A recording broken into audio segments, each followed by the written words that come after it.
Existe uma equação matemática famosa por sua beleza, e que vez ou outra lidera os rankings de equações mais belas da história. Pois é, você pode não saber, mas a matemática costuma causar encantamento em quem trabalha com ela. Não é raro escutar de alguns professores que determinada solução é elegante ou que determinado conceito é muito lindo. Essa equação já foi comparada à Mona Lisa de Leonardo da Vinci, ao Davi de Michelangelo e a um soneto de Shakespeare que captura a mesmíssima essência do amor. Anos atrás, um estudo analisou a atividade cerebral de um grupo de matemáticos e descobriu que a área do cérebro dedicada às emoções era ativada quando eles viam essa equação. Era como se eles estivessem ouvindo uma boa canção. Sou Camila Veras Mota, da BBC News Brasil, e nesse vídeo vou falar sobre a identidade de Euler. Vou explicar também por que essa equação é considerada tão bonita e para que ela serve. Vou começar falando sobre seu criador, Leonhard Euler. Mas antes, imagino que vocês queiram ver a equação em questão. Então, sem mais rodeios, essa é a identidade de Euler.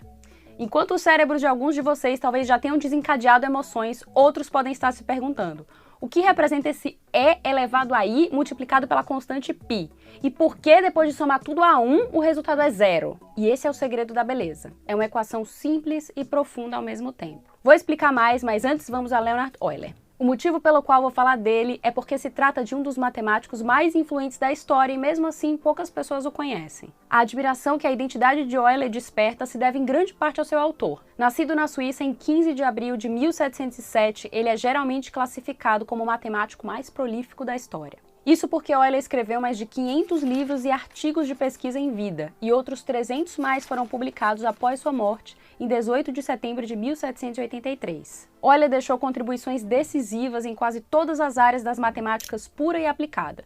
Na física, porque sim, ele também era físico, e ainda em avanços tecnológicos ligados a essas duas ciências. E como se isso fosse pouco, ele criou grande parte de sua obra depois de ficar cego. Mas bem, também devemos a ele outros símbolos usados o tempo todo na matemática, como a notação de funções e de somatório, as quais os estudantes geralmente são apresentados durante o ensino médio.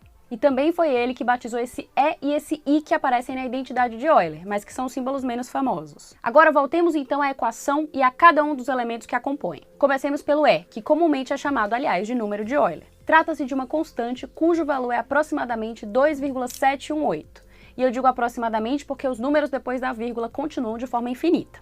Esse número fica no centro das funções exponenciais, de qualquer sistema com crescimento ou diminuição exponencial e contínuo, que pode ser desde uma população ou uma taxa de juros. O I, por sua vez, é a raiz quadrada de -1, que faz parte dos chamados números imaginários. Já ouviu falar dele? Entre os números que realmente usamos, os reais, não existe um número que, multiplicado por ele mesmo, dê -1 como resultado. Mas um dia, de forma bem simplificada, os matemáticos decidiram fingir que ele existia e descobriram que muitos problemas da vida real poderiam ser resolvidos graças a essa unidade imaginária. Agora passemos ao π, a essência da circularidade. O π é o resultado da divisão do perímetro de uma circunferência por seu diâmetro, o que equivale a aproximadamente 3,14159, porque, de novo, seus decimais seguem de forma infinita. Por último estão o 1 e o 0, que também são números especiais.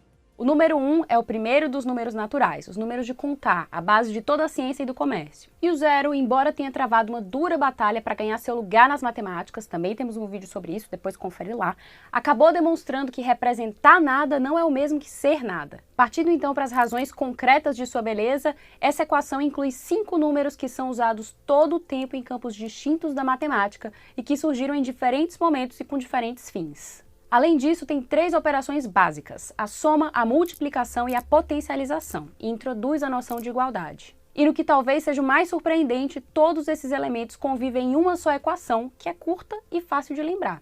Mas seu mérito não é meramente estético.